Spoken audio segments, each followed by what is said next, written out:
Yeah, upon your own greetings to you and to your viewers. The agreement made today is treated in the urgent standoff that took place last Saturday when Israel refused the release of more than 600 Palestinians under the pretext that Hamas is doing provocations. Egyptian efforts have succeeded in to release the captives, as you mentioned in your report. So, the Egypt mediators have managed to overcome a new standoff of the deal. Oh, and the start of the hostages release in the 19th of January. Israel, since then, is making pretext until going through the second phases to be implemented, as well as the withdrawal from the Gaza Strip. And therefore, I think that the Egyptian mediator or negotiators should be praised that managed to miss the chance for Israel. Okay, sir, Hamas also mentioned a new mechanism to ensure Israel's commitment to the agreement. What do we know about this mechanism and how might it work when it comes to practicing the mechanism itself? Because we've seen, last Saturday the Israelis decided that we're not going to release the detainees.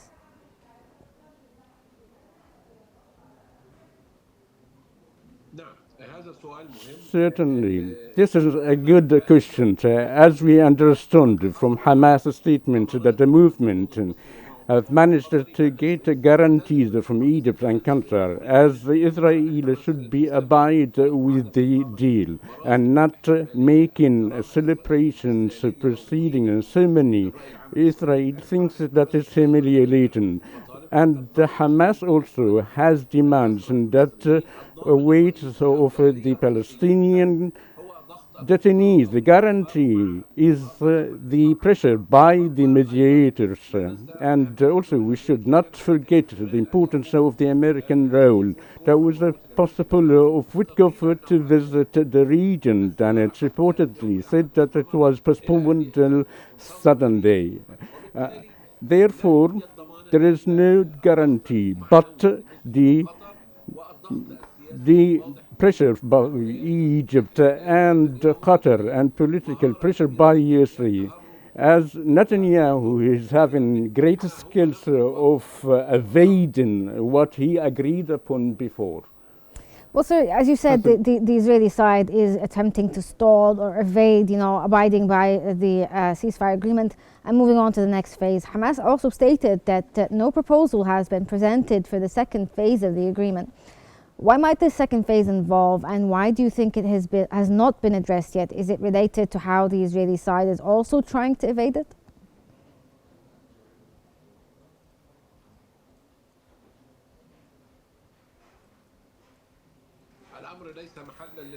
The matter isn't up to the perception. It became clearly said by Netanyahu that the Israeli mediators wouldn't go for the second phase before the mediators. Reports talk about that Israel is trying to prolong the agreement of the first phase and not to move forward into the second phase.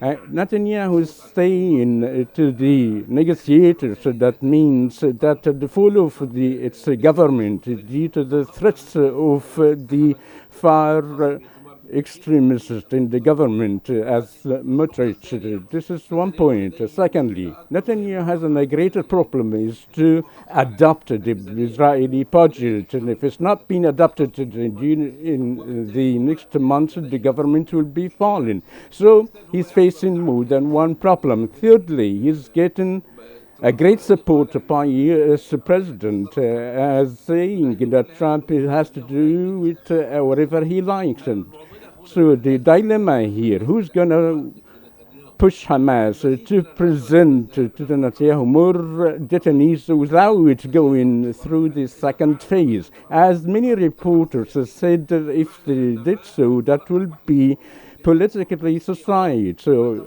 meaning the only papers for Hamas is the hostage.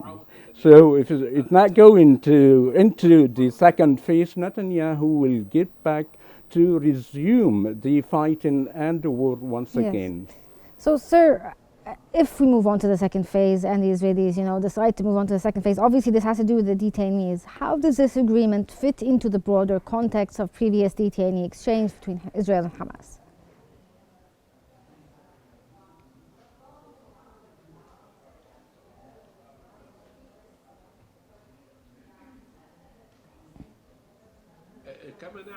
As we know, according to the deal, which is an old one signed in the last May by Joe Biden, the former US president, stated that a second phase should be to address the implementation of a permanent Israeli withdrawal from Gaza. In return, naturally, issues that were not mentioned clearly in the deal.